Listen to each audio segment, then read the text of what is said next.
And we're live. It says we're live, Pete. Hopefully this is feeding okay and everybody's seeing us and hearing us. Apparently they are. All right, let's see who's going to join us here in the live chat. Get things started. With got 10 people in here. All right, fantastic. We have Dual Links Entertainment. Glad you could be here. Thank you for stopping by. Gary is in the house. Let's see who else we got. Wang Hao Nglang. I'm so sorry. I always struggle to say the name. But glad you could be here. Thank you for joining us. We have Chase from Legos. He is here. Gabriel Reyna, also here. David B's Tech in the house. Minecraft Super Killer 5812. Hello from California. Well, hello from Ohio. We got Samuel Hello from Huerta. Colorado. Samuel Huerta in the house. M. Kelleher in the house. Jay Grant in the house. Brock Steele. Barbara Waybright. Chevy Cobalt Racer. Slow down. He is in the house. And of course, Rafael Perez. Glad you could be here. Thank you for stopping by. Tony Van V. Hood. Thank you for being here. Man, we got a nice group. They're filling in. I think you missed Tina Rivers over there. Did I miss Tina? I'm so sorry. Tina's in the house. Yeah, I did miss Tina. My bad. All right. So today's date is Sunday, April 14th, 2019. Thank you all for tuning in. Whether you're watching on playback or you're watching this live, this is the JGTechBlog podcast. Joined with a special guest. I am Steve Mobile Tech. I have Pete B is joining us tonight. And I don't know, Pete, if you want to go ahead and just kind of introduce yourself, let us know what you've done in terms of your associations with wireless, whether on the technical side, the customer care side, as a consumer, anything you want to fill the crowd in on. Chronologically, first I was an Apple Care guy around the iPhone 6 and 6S. They fired me for being too good at my job. Now I'm working on a master's in vehicle telemetrics using 4G and 5G spectrum. Cool. Good training. I mean, that's right up our alley here for the channel, right? It is, and I have my ear to the ground on the topic du jour. I'm a current Layer 3 subscriber. Now, that insight's going to be very valuable for today's edition of the podcast. We're going to be looking to hear a little bit about your experiences with it, what you know about it. Give us kind of like your overall assessment of the performance. Tell us about the cost. Your overall kind of, I guess, kind of a mini review. Tell us about it. And kind of tell people what they can expect with the service that T-Mobile is going to be offering now with the TVision Home.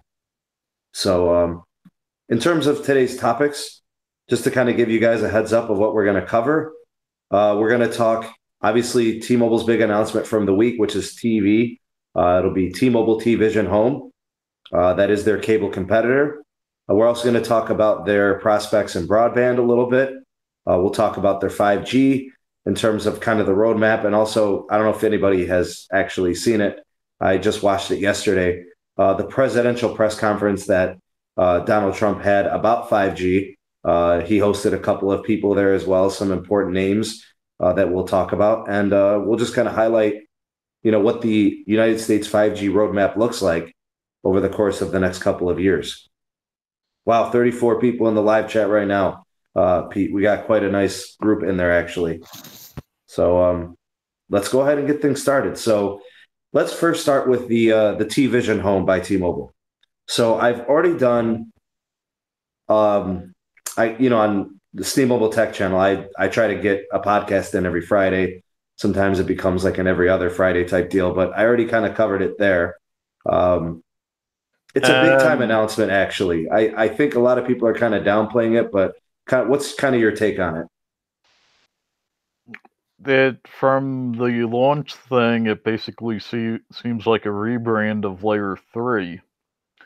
which has been active for, at least in my neck of the woods, 3 years. They're a Denver-based company, which is why I have them where I am. And tell you the truth, the video T-Mobile put out saying they bought Layer 3 said more than this announcement. One of the things, if you watched my video from this week, was where was the big integration about Layer 3 TV? I thought they would really use it as a marketing tool so they could show how important the acquisition was to getting this announcement and this service out there. So I was expecting more, and I didn't really see it much. It was like in the intro, and that was it.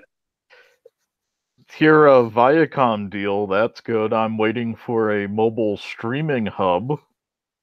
At the moment with Layer 3 or TVision, your username can sign into MLB Network, NFL Network, NHL Network, Hulu for local broadcast, FX Now, Fox Now, all those.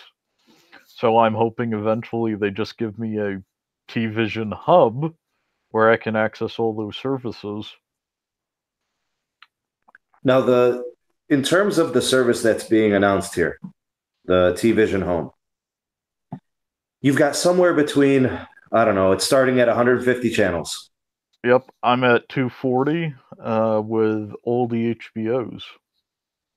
Okay, so some people are going to be going with TV packages that are closer to 150. They've got over 300 channels.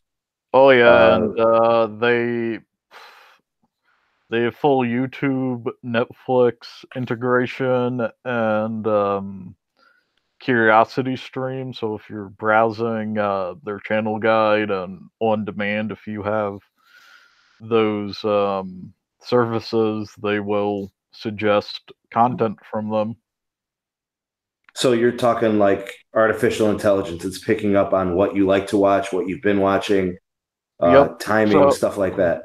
So if you watch a lot of science documentaries on Science Channel, at least I think they still do science docs, it will start suggesting you buy into Curiosity Stream for even more content. Okay, so the content is a lot. There's a lot. If you're a TV person, there's a lot to like. Okay, you're going to get hundreds of channels. Chances are everything you want is on there. I'm liking the fact that for no new equipment or no extra charge, and last year I could watch the Olympics in 4K. So that's another thing to consider in terms of the service. Everything is in HD or 4K. Except for a few channels that are mainly PBS affiliates. So they might be like 480 or 720p. They're 480, but they do not broadcast anything in HD. Okay, so that's more of a policy thing for PBS then. That's not like... Yeah, they will deliver the highest quality stream available from that channel for the same base price. Okay. So you're getting a lot in terms of profile of channels. There's tons of video on demand, right? There's a lot of movies. Let's talk cost. Pete, they're coming in, entry is $90 per month. At the moment, I'm paying $90 with HBO. Now, is that because you're on a legacy plan with the Layer 3 TV? Yep. So the pricing is not going to change at all. So you're locked in as a legacy customer. Yep, and the same content package I had with Comcast ended up being around $140. And periodically they'd bump my regional broadcast fees and my regional sport fee and my universal connectivity fee. With the Home Vision, or TVision Home, that's going to be included in the price. So that'll all be bundled up. There won't be any type of separation of fees. They're just going to tell you it's $90. Every time the regional sports fee goes up, they're eating it. Well, they're the ones promising the lock, so they're following through. Yep, this is like the T-Mobile Freedom Plan, or Yeah, I know what you're talking about. It's that legacy plan. Yep. So it's like the T-Mobile One plan with their TV. You get everything there, well, tiered, and no taxes, no fees. What they advertise is what you pay.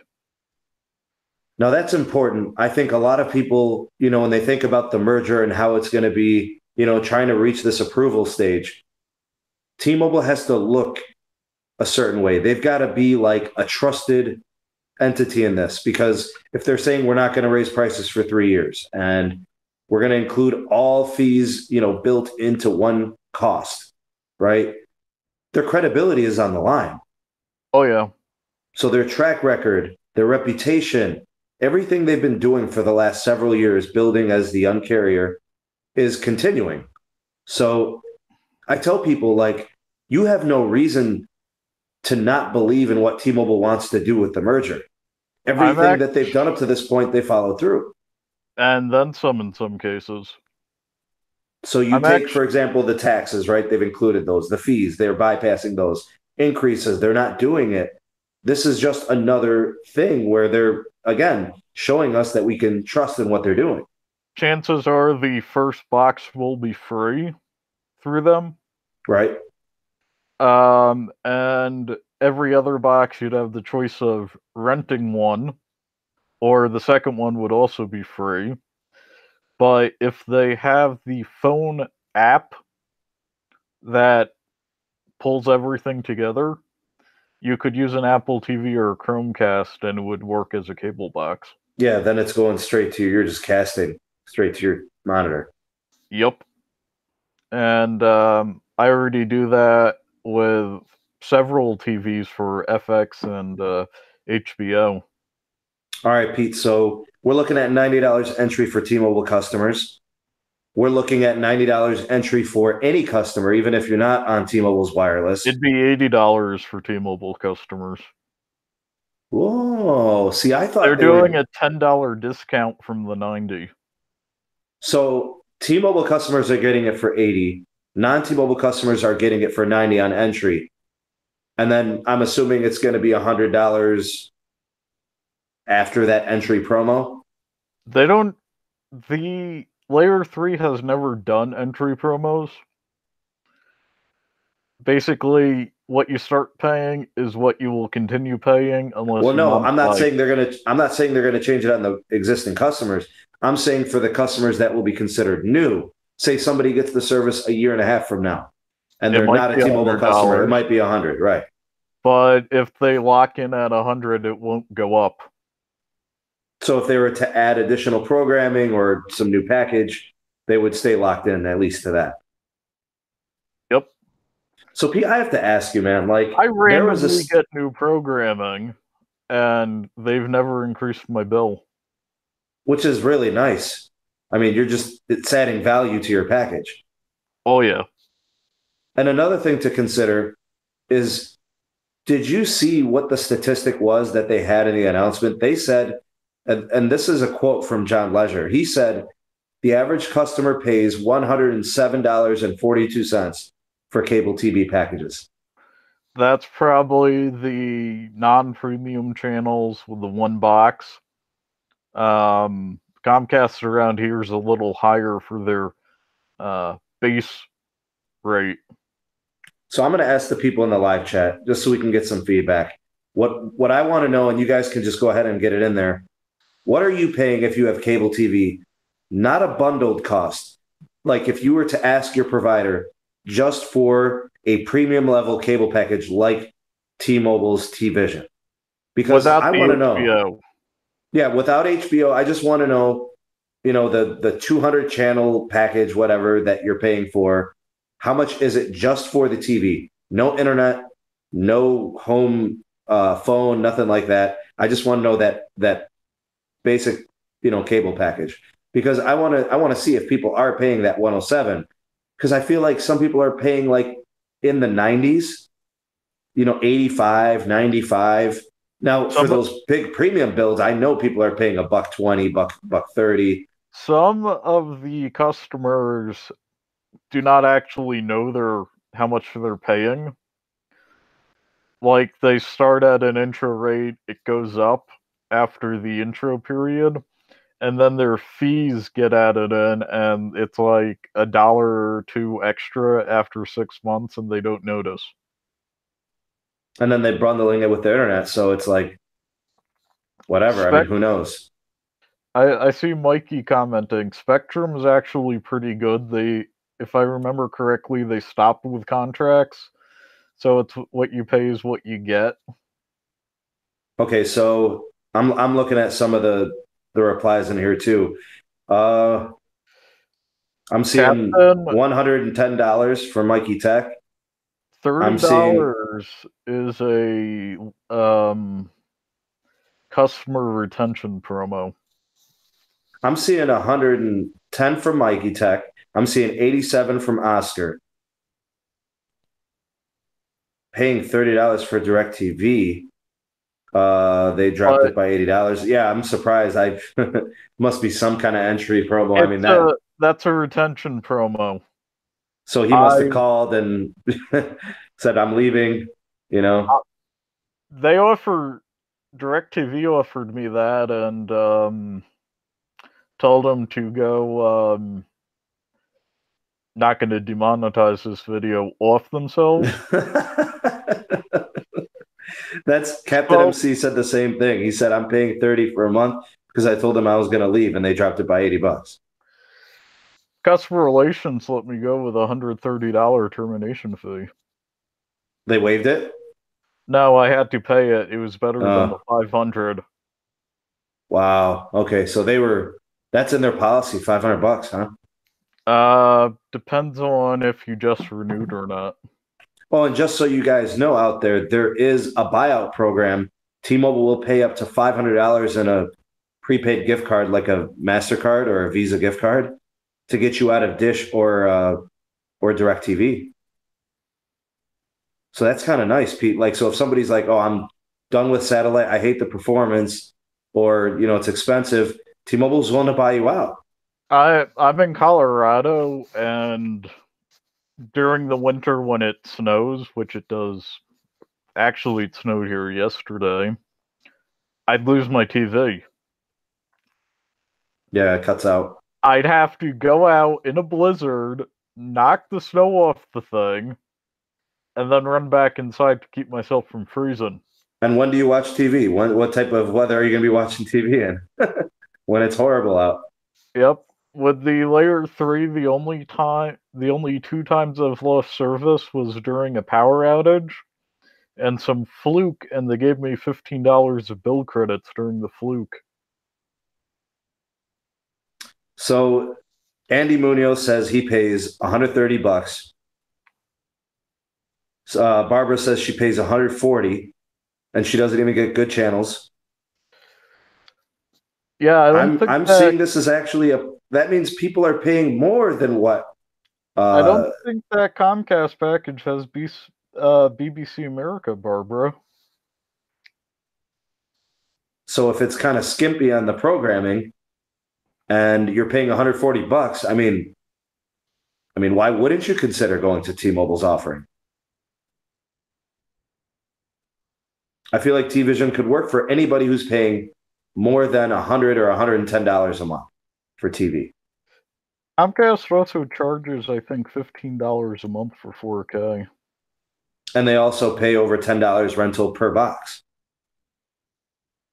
And if you get DVR, that's an additional, isn't it like a $15 per box instead of 10 or something like that? Yep, and Layer 3, it's just all included. So there really is a lot to like about this deal then. By default, you get a 1 tera hard drive for your DVR that can do 8 channels simultaneously. However, if you have like 4 cable boxes, Each cable box can be on, and you're down to 5 recording programs. That's pretty good. Yep. I mean, if you're, I guess you could possibly need to record 6 at a time. I don't see it likely. But in the case that you need, 3 or 4, you've got it covered. And with the on demand, usually it's like next day. The shows are already on there on demand. Yeah, they've got tons on demand stuff. They don't restrict the providers on demand offerings. Like when I was on Comcast and DirecTV, they used to curate, but Layer 3, nope, if it's available from the provider, you'll see it. All right, so cost is competitive. I'm also interested in the naming of TVision Home. As a business T-Mobile customer, I'm curious if I might be able to get a TVision business. So what are you kind of insinuating there? Well, Comcast offers for their business partners basic TV for up to 4 offices for $180 a month. Okay, so could T-Mobile offer something similar? Yeah, and undercut it. So I could, if I have a employee that wants it, I could pay an extra like $20, $30 and get him a box and get him on it. Right. And then you just put a few boxes in a few rooms. Yep. All right, so the cost is competitive. People are paying over $100 on average for service. I think T-Mobile was telling the truth. The hardware situation is pretty simple. It's self-installation. It doesn't look like it's taking much to do it. They actually make you call them when you set it up. Oh, to go step by step through, making sure the box gets activated and you're connected. Then they explain the remote and how to use the guide and inform you that if you ever have any question 24 hours a day, give them a call and they'll be happy to walk you through it. So if you guys, for those of you listening, Pete's had Layer 3 TV for a while. He's been a customer with them for how long? 2.5 years. This is essentially a T-Mobile rebrand of Layer 3 TV services. T-Mobile hasn't really done anything except put their name on it. Yep. That's all they've done. So anything you're hearing from Pete about the features, about the channels, about the cost, he's experienced it for the last several years using this service and paying these costs. So zero complaints. He's happy with it. So, and you think about like the Un-carrier model, it really makes sense that they purchased Layer 3 TV. I think their approach aligns with what T-Mobile wants to do, and that's why they bought them. Now, the only thing I wish we could have gotten, Pete, was, and a lot of people in the comment section of my video this week, they're mad that there isn't a streaming service available. I want the streaming service. That way I could have extended family who's on my plan stop paying their cable bill. People want a skinny package of 30 to 50 channels that are, I don't know, maybe you'll get 5 to 10 that you really like, and they want to pay 40 to 50 bucks. They want a YouTube TV, PlayStation View, Amazon Prime. They want that type of competitor. I actually looked at the PlayStation View, and if you're not in a major metropolitan area, their skinny or large package are missing things from Cartoon Network and Viacom. Yeah, they're missing Viacom. A lot of companies don't have Viacom on there. Do any of these DirecTV subs still have Viacom? I'd be interested. I know that a lot of the cable providers around here in the Cleveland area, they've had some really big spats with Viacom. Viacom's difficult, man. They really put a premium on their pricing and they make plans increase, and sometimes the ISPs are unwilling to pay that cost and they get bumped off of their channel list. T-Mobile looked at the cost increase for Viacom and said, fine. We'll pay. Yeah, they paid it. They got the deal done. See, and that's what's interesting. I made a video 2 weeks ago about T-Mobile striking the deal with Viacom, and I've been waiting for that announcement. Here's why. Once we got news of contracts being signed on the TV side, I knew a TV announcement was coming. I'm waiting for the Disney announcement. Did you see what Disney did this week? Announced that the first streaming device for Disney Plus would be the Nintendo Switch. Yeah. So now, if you want to watch anything Disney affiliated, you have to have a subscription from Disney Plus or whatever the service is called. And there's only one streaming device right now, and isn't it the Nintendo Switch? This year. That's it. So that's an interesting development. I mean, everybody wants to get Disney, obviously, as a platform. And they're basically saying, if you want to watch Lion King, you're going to have to do it through our service. All those old movies, all those playbacks, Cinderella, all the goodies, the original Dumbo, all those things. You're going to have to get a subscription to that. And ESPN Plus did the same thing with the UFC. Another subscription. I get that with my ESPN. You get ESPN Plus? Yeah. That's an $8 fee or a $5 fee or something. Just works. That's interesting. I thought that was something you had to pay separately for. You do, typically. So Layer 3 TV just gave you ESPN Plus. Yeah. I don't think people understand, like, this is a very feature-rich, inclusive package that Layer 3 TV has put together. I think under Layer 3, I was also able to sign into CBS All Access without an issue. And that's a pretty exclusive subscription as well? $15. Wow. Wow, they're giving you a lot. I mean, they don't tell you most of what they're giving. It's just on there, and then they're adding it, and your price is locked in. Nobody's doing that, Pete. Nobody's doing this. Static, and it only changes when you change your service. So you tell them, I mean, they're not going to raise your prices on you. You tell them you wanted something different. Yep, and they'll modify the price. Wow. Okay. Well, to me, upon further inspection and talking with you about the types of things they're offering, it seems like a better deal than what I originally thought. So feature-wise, it's an A+. Cost, it looks like an A+. Value, it looks like an A+. Performance, you say it's really good. It depends on your ISP. Well, I know you're running a pretty good connection. Yeah, so the way the Layer 3 box works is you plug in an Ethernet cable to the back of it. Okay, that's standard. If you're on Comcast, you may chew through a lot of data despite their compression. Oh, you're talking about like a data cap issue.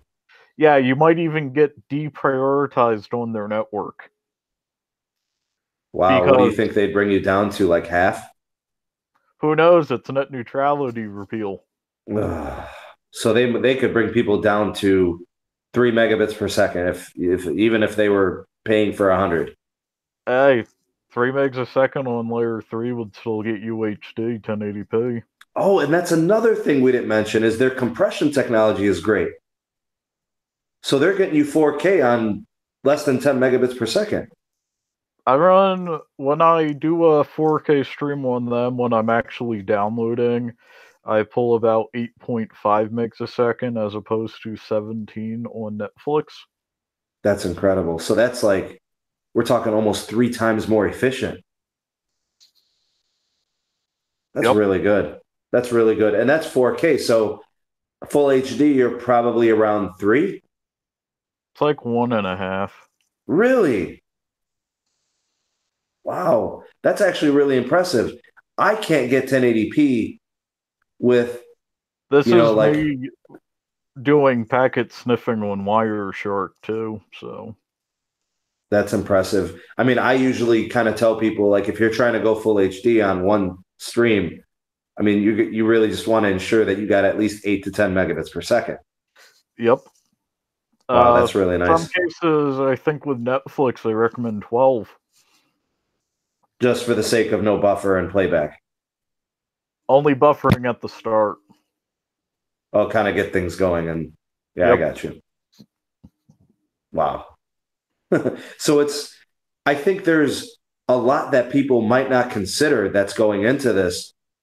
There's a lot of good technology, a lot of value, a trusted name in T-Mobile, and you're getting away from those ISPs that are typically viewed as evil. They're the same call center for T-Mobile, their customer care. And even calling as a non-business member, they always pick up within 5 rings and say, "Thank you for calling. How can I help you?" Yeah, I know customer care is a big thing for T-Mobile now. I would expect them to really cater to the needs of the customers. If you call about like a service being down, they're really going to look out for you. Should there be like a situation where you've got to cut your costs a little bit, try to work with you to get you a different package. Who knows? Maybe they'll even just kind of throw a small discount your way. Have you seen that before, Pete? I bought a tablet through T-Mobile, and I'm like, the adding a data line was a hard bullet to bite, so they gave me $50 off my bill. Nice. That's pretty nice. All right, Pete, we're gonna have to kind of wrap this one up. One last thing. Yeah, go ahead. They will notify you outright if a change will increase or lower your bill. And if the net result is not worth the money, they will encourage you not to change it. Okay. I mean, so yeah, they're going to kind of assess your situation as you're kind of what you need. Yep. So let's move on. All right, good. All right, so a good service for those to check out. Definitely head over to the T-Mobile website. Oh, that we should probably cap it off with that. There's only 8 markets currently that have it. We've got Longmont, Colorado. That's San Francisco, right? San Francisco, LA, Dallas is in there. Dallas, Fort Worth, Chicago, Illinois, Washington D.C. Yeah, I did see them in there. You get a $10 discount if you have the T-Mobile fiber ISP there. Nice. So then your internet and your TV and maybe even your wireless all could kind of be in-house. Yep. Good deal. Okay. All right. Next topic. For those of you that maybe saw the press conference, I'm not sure how many people out there did. I actually just watched it yesterday. The President, Donald Trump, actually held a press conference about the road in terms of the 5G roadmap for the next couple of years. And there were a couple of interesting people there. So obviously you had the president. I think his wife showed up a little bit later. Not that it really matters. You had that Verizon employee next to him. Okay, so Pete's talking about Ajit Pai, who is the FCC chairman. Which, yeah, you're right. I mean, he's a Verizon lawyer through and through. So they were all in attendance, and they spoke. I want to say the whole thing was about 25 or 30 minutes. The president spoke for, I don't know, about 8 to 10 minutes initially. And then Ajit Pai came up. It was kind of weird. It was kind of staged like with cell phone tower workers, like in a circle. And they had on like their belts, their tool belts, and they had hard hats on. It was really like they tried to make it like a show. They tried to give it like theatrical value. And then, of course, at the very, very end, it devolved into this immigration thing. But anyways, we kind of have a good idea about what's coming forward in terms of spectrum auctions for 5G spectrum. And of course, this implicates T-Mobile because that's how they're going to be running their broadband and their TV services ultimately, if the merger doesn't approve. I'm kind of against this method. Okay, so Pete, kind of tell me where you're coming from on this. Well, They decided to go private sector for bandwidth as opposed to nationalized, which means you'll inevitably encounter pockets with one rather than two, three, or possibly four providers in the area. You'd have providers, a chance of providers charging fees for roaming for like smart cars if you're roaming into their frequency. Okay. You could be deprioritized for your IoT devices. This is the private sector. They're the ones who said WiMAX was good, underpaying employees is good. Setting up 5G, saying it's out, and having the three sites not be able to connect. Yeah. So that's a kind of like a can of worms in and of itself. But in terms of what was said during this press conference, Trump actually talked about it. He was talking about how they were considering centralizing 5G and having kind of the government push it along and operating it. But China's doing that. South Korea's doing that. And he stayed away from it, and he made sure he mentioned it. He said, we're going private. We're going to have the carriers push it along. We're just going to make sure that we make a lot of spectrum available to them to really build it out. So December 10th, we got an announcement, is going to be the biggest 5G spectrum auction in the history of the U.S. Like it's actually looking at it, it might be one of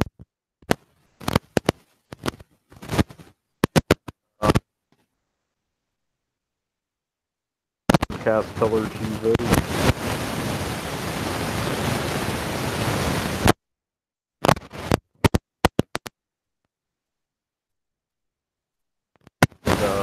Like 800 megahertz each channel. Well, they're saying there's going to be 3,000 megahertz available at the spectrum over 3 bands. Yeah, that's more than the initial 13 channels took up. Yeah, so they're not only doing the refarmed spectrum, they're putting out new. Yep. So they're pretty serious about getting 5G rolling. Now, there's obviously citizens that are concerned about their health. So I guess, from city to city, that's going to be a big deal in terms of politics to it. And, the testing and the health risk, I should say. But what I think was interesting about this, and I think this is, and I'm going to include this in a video this week on the SMT channel. Everything that Trump was talking about really leans towards the approval of the T-Mobile and Sprint merger. Here's why I say that. He mentioned rural America like 17 times. He talked about farming. He talked about rural communities. He talked about the auto industry, the health industry, medical care. Everything that T-Mobile has been saying is aligning with what the president talked about at this press conference. And Ajit Pai said the same thing. So to me, I think the president is for the merger, and it's open season anyways on mergers and acquisitions. Yeah, I was reading on a Google alert because I have merger as an alert. There are 2 health insurance programs.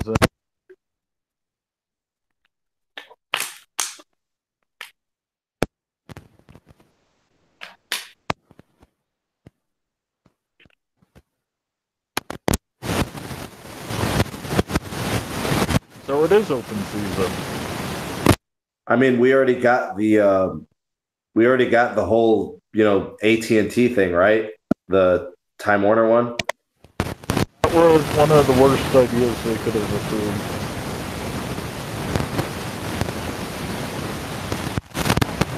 Technical issues. One second, Pete. I'm trying to get my audio right. Am I feeding okay? To me, you are. Okay. All right. So we've got mergers all over the place, acquisitions. We have the president saying we don't want to lose to China. We want to compete internationally. T-Mobile is saying those same things. Rural America is an emphasis. Underserved, parts of the nation You with look at cable and broadband. I mean, everything is aligning. John Legere sounds like he's catering to what the president wants, and the president is echoing everything John is saying. Yep. And if you think Verizon wants to prop up underserved rural areas, look at the deprioritization for the California firefighters. Well, man, they throttled them to hell. Yeah. They couldn't even communicate. And the only way you can make Verizon fix that issue is competition. And see, that's the thing. I'm not even a customer of T-Mobile. I can't tell you how excited I am to see this approval happen. So that way 5G can actually be deployed at a legitimate scale and work. And then for the sake of billing and innovation. If T-Mobile can deploy 5G up and down the coast and in the middle, Verizon is going to dig into their money chest. AT&T is going to dig into their money chest and deploy usable 5G rather than piecemealing it to 5 to 15 cities every 6 months. Yeah, I wasn't a big fan of what Verizon did in terms of limiting it to these 2 cities and very isolated blocks and sections. So, like, if you're going to offer in Chicago, at least offer it to like 30 or 40 or 50 blocks in Chicago. Give it to Wrigley Field. Right. Put it in front of their stadiums and arenas. In the stadiums and arenas, too. Because you're going to have 20, 40, 50,000 people there. It makes total sense for your millimeter wave to be there. Yep. So then you got the low latency, you'll get the traffic resolved faster, so more people can use it. Now, some other things that were mentioned. So we got the December 10th date for the 5G spectrum auction from the FCC. They're going to be auctioning off tons and tons of 5G spectrum, all in the gigahertz range. There's the competition issue internationally. He kept saying the word secure. I think that's a dig at Huawei and their equipment. He's basically saying, if you're a company thinking about employing or deploying a network using Huawei equipment, he's going to shut it down. Yeah, T-Mobile's using Ericsson from Scandinavia. Yeah, they've always been really close with them going back to the Singular days. I don't know if you can remember that, Pete. I used them.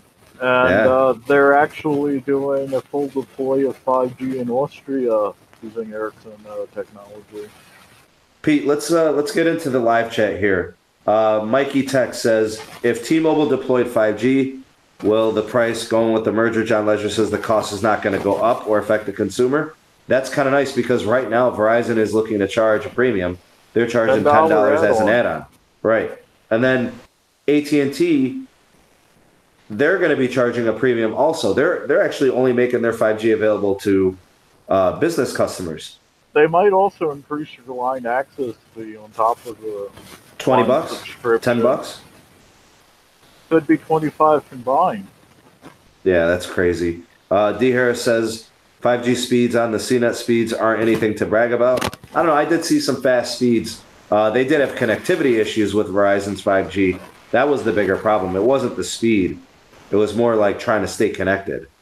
The speed with 5G isn't the big selling point because with 4x4 carrier aggregation and was it 256 MIMO, you can get those speeds on LTE. The selling point is the latency. Yeah, I mean, think about the application like for gaming. You need instantaneous connectivity with autos if you're going autonomous vehicles. Which is what I'm studying. So you're familiar with what's required for this tech to run. Yep. Good microcontroller. Now, the merger does give T-Mobile an edge in nationwide 5G because of the spectrum holdings they'd be getting with Sprint. I still think if the merger fails, they should try and buy up the undevelopable Sprint spectrum. Yeah, so why don't they just, look to put bids in on it? I mean, it's valuable. I mean, in and of itself, like, so what? Say the merger falls through, and all that's left of Sprint is a shell of a company and a bunch of spectrum holdings. T-Mobile start by purchasing the 2.5 gigahertz and start the 5G build out and get it somewhat nationwide. Get it in 200 markets, get it in 300 markets by the end of 2023, 2025. Exactly. And they're not going to be charging extra money for it. We'll have phones that are compatible with the 600 megahertz spectrum by the end of this year. I mean, there's a lot to be excited for. I mean, wouldn't it be nice if the merger was approved in August, and then at the same time, T-Mobile brings out 10 markets with 5G and it's good, and they got the devices ready to sell. Like, that would be a great year for T-Mobile, With the frequency rollout for 5G, the 5GE frequencies from AT&T would be the backbone. So you'd also be falling over on their highly developed 4G LTE Advanced. I still want to see LTE continue to expand. I don't want to see areas of 3G anymore. I want to see everybody getting blanketed with LTE. 3G is now a scary thing to see on the phone. I was actually shocked that it was less than a year ago that Verizon and Sprint said they'd get rid of their Edge 2G connections. I know that Verizon is pretty much decommissioning everything, not LTE, by the end of this year. So AT&T, I think they set it for, I want to say 2021. They're decommissioning their 3G. I think AT&T is wanting to, not AT&T, T-Mobile is wanting to cannibalize that spectrum. Yeah, they're all going to refarm for LTE and 5G. That's true. I mean, they're not going to, it's going to take a couple of years. You've got to get some customers out of some old legacy tech. There's still people using flip phones that are not LTE. Not on T-Mobile. Same thing with Verizon. Verizon still sells flip phones in their stores. They do. They're LTE. They're LTE based.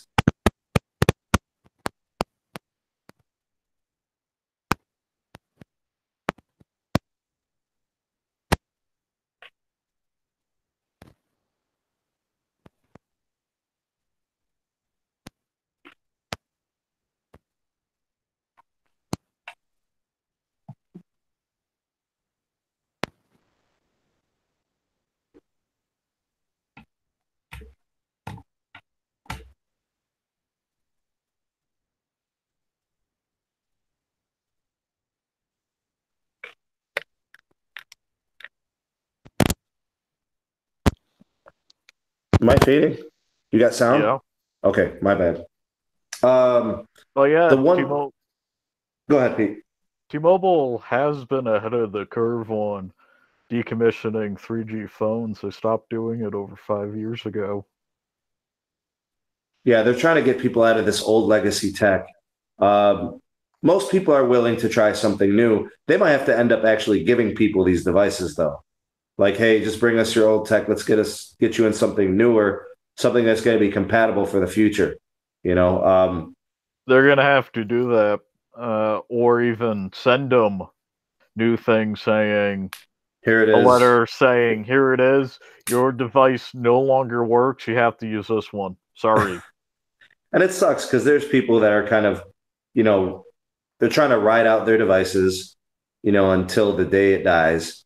And even when it does die, they want to get another one because it's what they know. Well, my Nokia T310 still works, and I could call somebody on it, knock someone out with it, take their iPhone XS Max, and not drop the call. I mean, it's dependable tech, but I mean, it's just not going to be connected with the new technology. You know what I mean? So, we're moving completely LTE as our backbone and 5G as the situational capacity option and solution. You know what I mean? Yep, So, and based on the radio frequencies, it would be a 5 to 10 year delay to reverse engineer 5G, so you can have 3G pockets in it. I see what you're saying. Now, D. Harris says AT&T closed out 3G. Not yet. I think it's scheduled for the next couple of years. I think pretty sure Verizon is wrapping theirs up this year. They'll be refarming it for 5G. I like Uh, the fact that T-Mobile has band 71 in the stereotypical 3G areas now. yeah, the Band 71 rollout has been Uh, really expansive. Like it, every time I look at the T-Mobile website, it's more markets. Like every couple of weeks. I do randomly do cross country drives for business, and every time I drive, I have service longer. Yeah, I'm actually impressed by how fast they've really pushed this out. But they've known they've been playing catch up, so like they feel the urgency to really catch up and try to keep pace with AT&T. Like there's some people that argue that T-Mobile's network has as much LTE as AT&T. I don't think that's the case, but they're probably pretty close. Pretty close. And I think it's pretty well understood. Verizon's number one. Like their CapEx is just staggering. Like they're in the tens of billions. You know what I mean? It's absurd. Like when T-Mobile's investing 8 billion annually, like 5 years ago, Verizon was investing 15 annually. They've increased it over 20 for the next 8 years. And I bet you within the next 5 years, there will be a year where Verizon throws in 30 billion on the network. I could see it. They've got those deep pockets, Pete,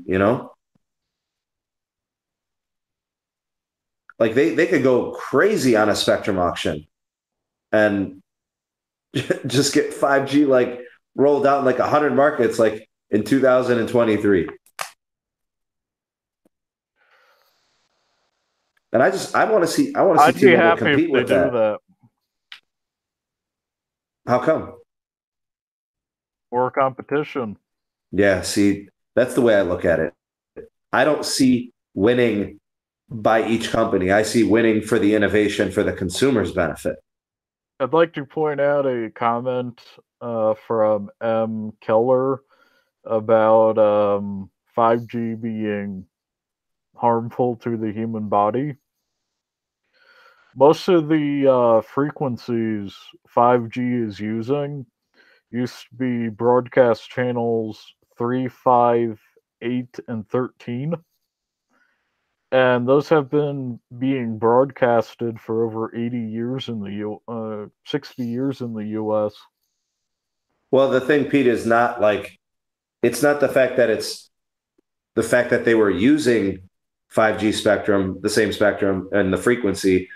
It's how close we have to be to these nodes in order to, and how many nodes there are going to be in order to have the 5G spread throughout a city on large scale. Yep.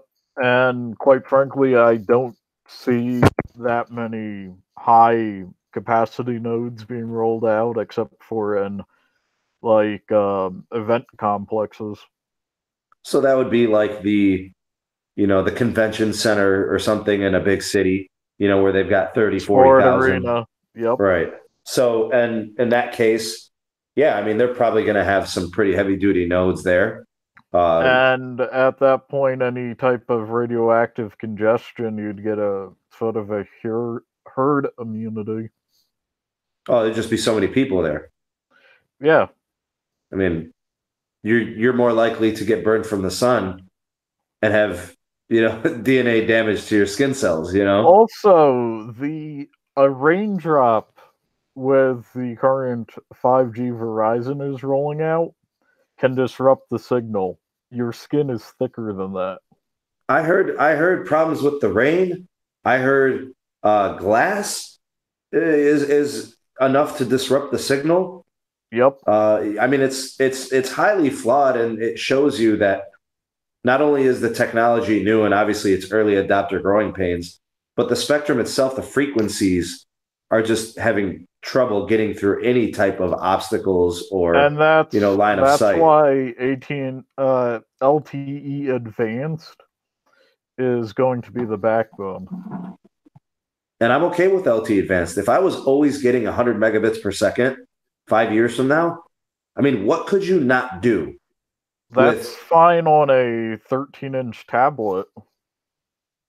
But I'm saying, like, we've seen LTE. Like, there's a macro site, a cell phone tower. I don't know. It's probably like less than 1,000 feet away from my school building, and I typically see over 100 megabits per second any time of the day on the download. And that site hasn't been upgraded in years. If they were to upgrade that with the 4x4 MIMO technology, right, the antennas, Yep. If they were to just really kick it hard with the spectrum, I mean, we could theoretically see 300 to 500 megabits per second on LTE without issue. And the only downside is you would have higher latency than the 5G. That's the key, is if you're going to be gaming and if you're going to be using, healthcare techniques and equipment, that latency has to drop like borderline like 1 to 3 milliseconds. Well, for healthcare, there is a reserved frequency. So we may be seeing like router add-ons at that frequency for in-home applications. I mean, I'm interested to see what they're going to do with robotics, even. Yep. Like in terms of manufacturing, in terms of agriculture. There's a lot that's going to be kind of at stake here. And I can't believe it. Like, so I'm an 80s baby, and I mean, all this is like a pipe dream. Like, we're going to have everything fully automated, and all because the connectivity can support it. But I'm not going to have my hover car. You can. There's hope. It's going to have to be 5G connected. Yeah, we can agree on that. I was supposed to have it in 2002. You were watching the Jetsons, probably. Back to the Future. Go buy a DeLorean, Pete. Just try to pull it off, man. No, I don't want a pet project. I have too many. Gotcha. All right. So, I mean, we've pretty much talked about everything that I wanted to kind of set out there for this podcast. The live chat's been pretty busy. I see a lot of people have been kind of having dialogue in there about the topics. People have been interjecting. Yeah, I mean, people have been talking about T-Mobile's Band 71. People are talking about certain devices. I'm going to throw this out there because a lot of people like Apple devices, Pete. I'm hearing rumors that the first iPhone to be 5G compatible is not going to hit the market until 2021. Yes. I mean, it's pretty much set in stone because they've got problems with Intel and Qualcomm. That's not a rumor. The only way they could get it quicker is if their integrated CPU can handle that without increasing the die size. So 2021 is pretty much lowball. That's the liberal. So 2020. So 2022 could be the real. Yep. Wow. Because we've got a Samsung Galaxy S10 that's going to be 5G and ready in May. And it's like $1,400. Right, but it's available is what I'm saying. Yep. We're going to have foldables that are 5G compatible. We're going to have, I think it's the LG V50 is going to be 5G. V60, is it? Okay, yep. The next one, whatever it's going to be. I think T-Mobile is going with the One Plus for 5G, the new One Plus device. That's my prediction. That is going to be their first 5G device. I'm fairly certain a year after 5G comes out on T-Mobile, the Pixel will cover it as well. Are you in a rush to get a 5G device, Pete? Nope. So I know you say you travel. If I might get one if I could justify it as a research expense. Would you be willing to pay for the service? No. So it's got to be built into your plan. Has to be built into the plan because 90-something% of the time I'd be on for LTE Advanced anyway. That's an interesting point. I kind of wrestle with this because of the channel. Do I go ahead and make the purchase of a 5G device? I mean, it makes no sense to buy a 5G device if you don't take advantage of the service, like it's not available in your market. Like, let's say, for example, like Cleveland. Cleveland's not a big market. It's a middle of the road market. It's not New York. It's not Chicago. It's not LA. It's probably more like a second or a third tier city in terms of population. So I don't expect them to get 5G till probably 2021.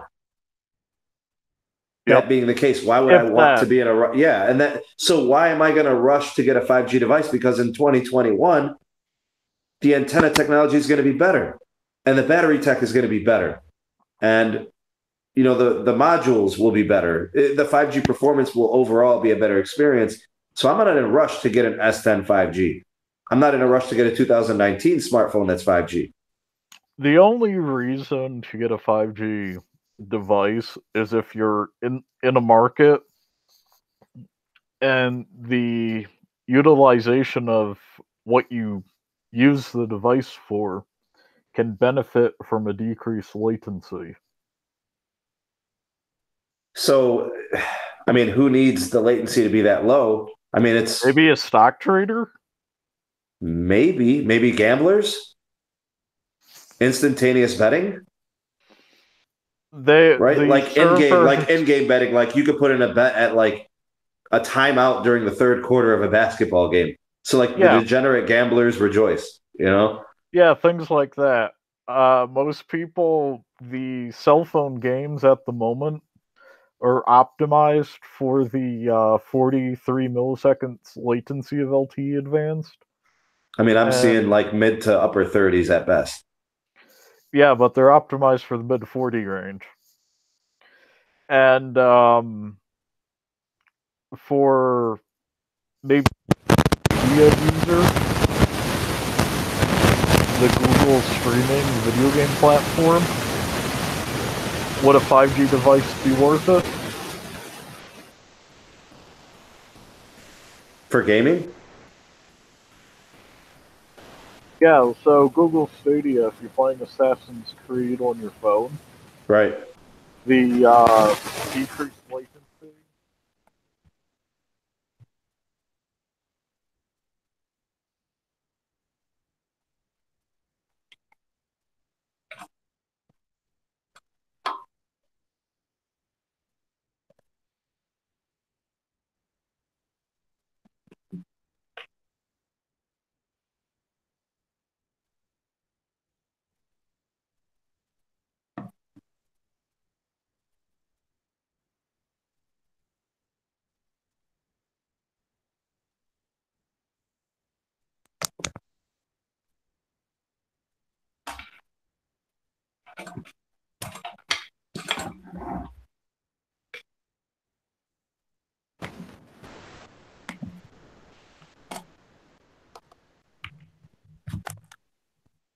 Am I back in here? I was having trouble. Yep. Okay. You're only picking up on this audio on the Sneed mobile one, but that's fine.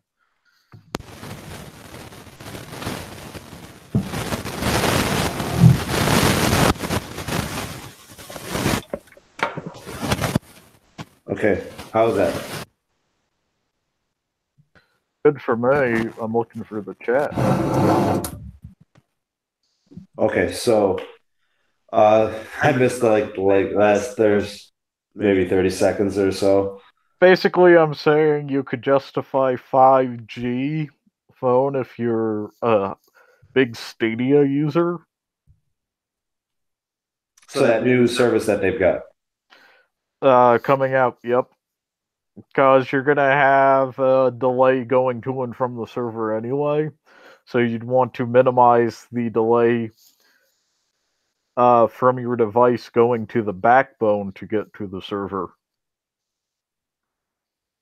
Now, I know Google's going to do a good job. I know they're going to do, a good service. I mean, I know it's going to have its growing pains, but it should be good. And they're going to take advantage of the bandwidth to the point where it'll be dependable. You should mute one of your inputs. What am I doing here? You're giving audio on 2 streams. How's that? Better.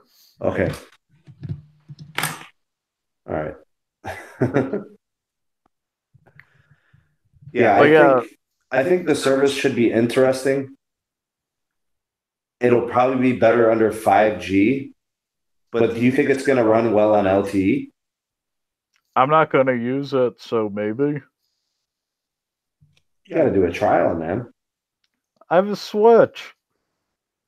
God, you're so loyal to that thing. Everybody is. They love those. All right, so the goal was to be on here for about 40 minutes. We exceeded that. I got to all the topics I wanted to cover. I don't know, Pete, if there's anything else you want to cap off the podcast with. Nope, I still have my ear to the ground regarding further TVision rollouts. So, all right, well, we're hoping for more markets to be added. Hopefully, we could see like another 10 to 20 cities by the end of this year. Hopefully, some 5G from T-Mobile by the end of this year. Well, go ahead, if T-Mobile rolls out a streaming app, it would be all cities. Yeah, but they've got to come in at a good price. They've got to compete with YouTube TV, Hulu Live, these $50 range services. Give people a skinny bundle, of 30 to 50 channels of most of what they want. And they've got to come in at like $39.90 and I don't know, 35 maybe to get people to switch.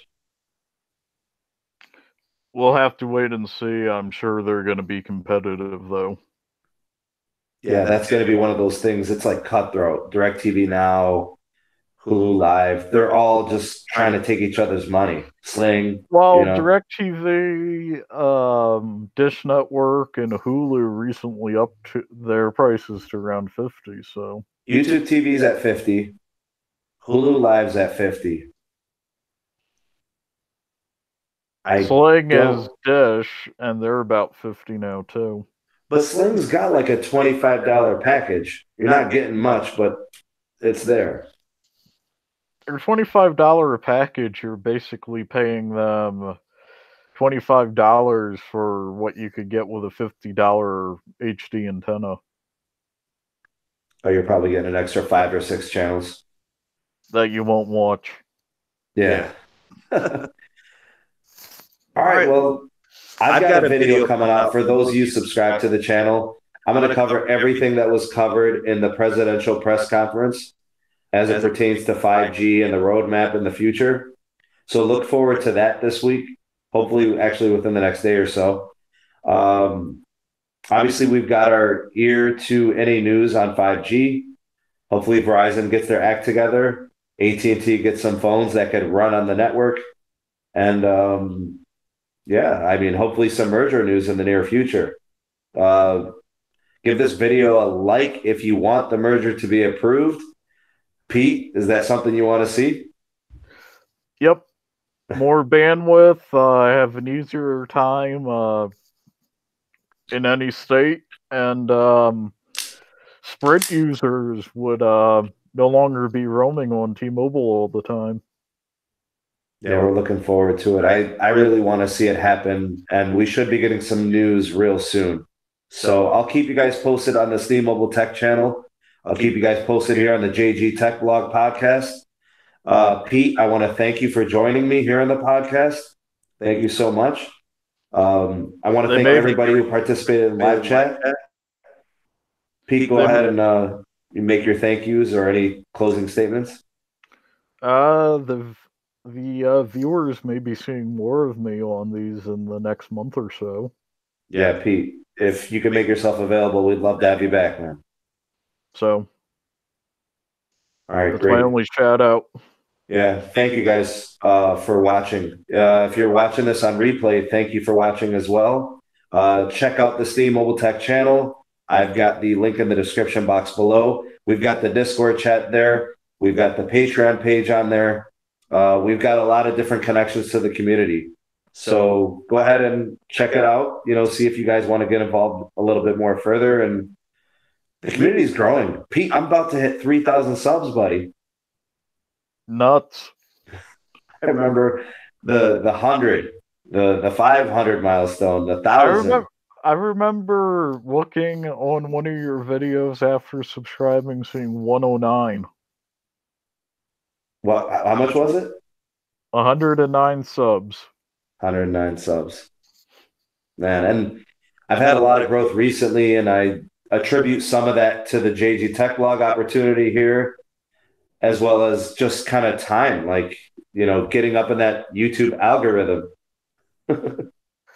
Hey, you were being thrown on mine after your third video, so that's pretty good. Yeah, I was very happy with whatever system they use. My name, the Steam Mobile Tech channel, was popping up with things like Verizon, AT&T, and T-Mobile News, Sprint News. It was just kind of out there, so it helped with the growth. And actually, T-Mobile is probably the biggest reason. So I'd like to thank T-Mobile for all the growth to my channel. The first video of yours I watched was something on T-Mobile. I think it was me looking for a info on a T-Mobile One plan or something. Yeah, I want to say the most recent modification was probably about a year and a half ago. Man, it might be 2 years ago. I don't know. Anyway, trips down memory lane. All right. So that's it, guys. Thank you for watching. Thank you to Pete for joining me on the podcast. Thank you to everybody who participated in the live chat. And I think we'll leave it at that. I will see you guys on the next one. Peace.